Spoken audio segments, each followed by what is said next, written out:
Good day and welcome to this YouTube channel, All Objects Are Lessons. Thank you for watching this slideshow on the topic Fostering an Environment for Developing Confident Students.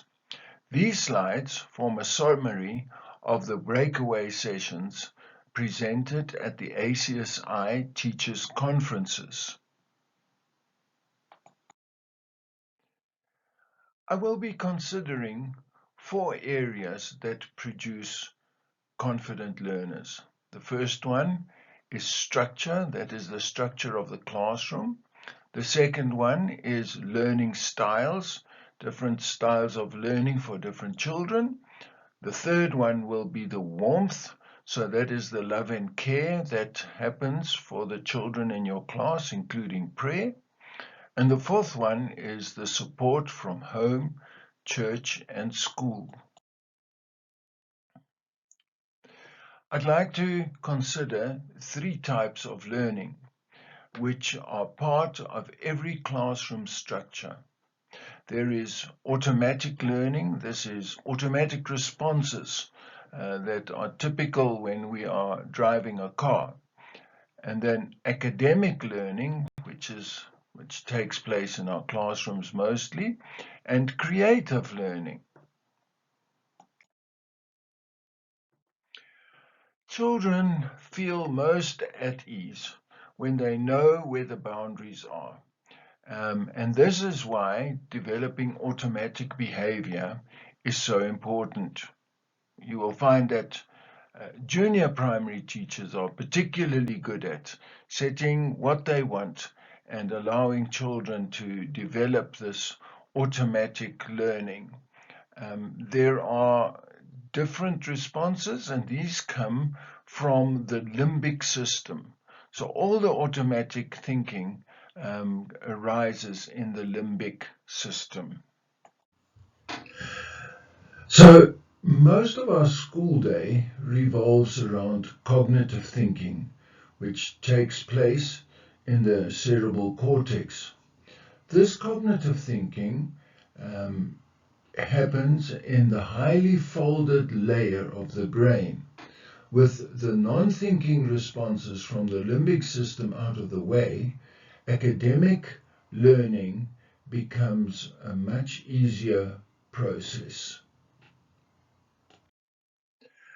We should always remember that there are children with different ways of learning in our classes, and so having a creative atmosphere in the class often helps those children to expand their imaginations and to start learning in different ways.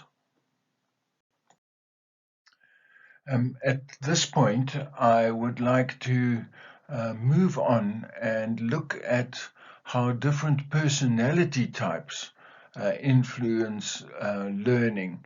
There are many different kinds of personalities, and if we understand those, we are able to help those children to learn in a more effective way. We need to keep in mind that there are left brain dominant learners and right brain dominant learners.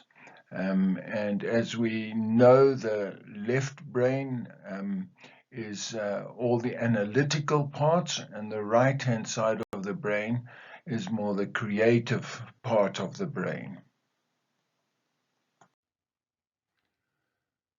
Disc profiling helps us to understand different personality types. These are dominance, influence, steadiness, and conscientiousness. We'll have a further look at some of these and to get a better understanding of what they're all about. I originally thought that these personality types were only for adults, but as I had more experience with working with little children, I found it amazing to see that even the youngest children already demonstrate different kinds of personality types. Here is the same type of diagram as the previous one, which describes children and their personalities. Again, you'll see the disc starting at the top left-hand side is the dominance personality, the influence personality, the steadiness person, and the conscientious person. The following 4 slides give us some characteristics of these different personality types. We've used animals to describe the personalities. Obviously, different people respond differently. So the first one we look at is dominance, which is the D. The lion is a classic example of dominance. They are confident, assertive, and often take charge of their surroundings. We move on to the influence type of personalities. The influence personality, here we use an example of the monkey, is a great example of influence. They are outgoing, social, and love to draw attention to themselves. The third personality type is described as the steadiness type. The dog, in this case a Labrador, is a good example of steadiness. They are calm, patient, and like to take their time to do things well. And the final one in our example here is the conscientiousness, those people who are focused on conscientiousness. The weaver bird is an example here. The weaver bird is a great example of conscientiousness. They are detail-orientated, organized, and enjoy planning ahead to achieve their goals. We need to also keep in mind different learning styles. Here are a couple of them: the visual learners, the auditory learners, that's those that like sound, music, lectures; physical learners or kinesthetic learners, they are the hands-on and movement type; verbal, people who like to write and presenting things. Then there are the logical people who love patterns and statistics; social learners who love collaboration and teamwork; and solitary learners, on the other hand, are people who want to work independently and individually.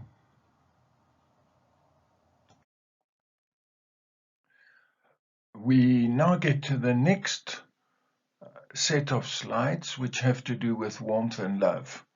Warmth and love are crucial ingredients for a well-balanced, confident learner. In your care has not been placed there by accident. God planned it long before the class lists were drawn up. Children can sense how we as educators feel about them. Even though this headmaster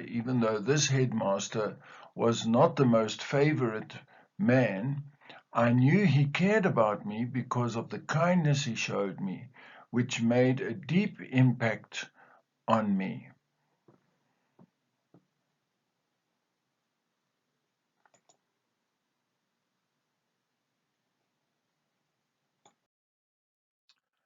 The last 3 slides are about the external support for confident learners, or what confident learners need. This includes cooperation between home, the church, and the school.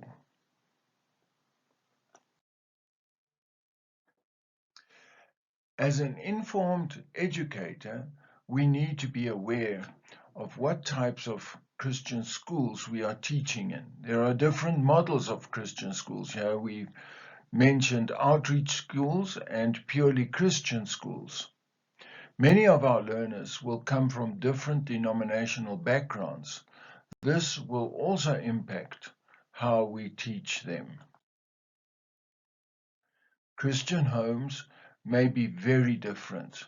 Some will be very conservative, and on the other hand, some would be very liberal.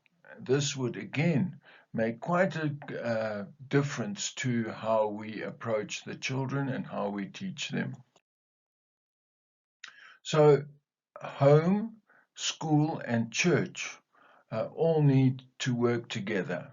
It would be very difficult if the church taught one aspect in science, say on creation, and when the child comes to school, they learn a completely different idea of creation. And when these two clash, and maybe even with the views expressed at home, it becomes very confusing for the child. So we really would like to see home and church and school work in conjunction of each other. In conclusion, we need to take cognizance that learners are all different, that a secure, warm environment will impact the atmosphere to develop confident learners, and that cooperation between home, church, and school is necessary. Thank you so much for joining me. My email address is there if you would like to contact me. I hope this has been of value to you, and I trust that you will be able to apply some of the things that you've learned today. Thank you for being there.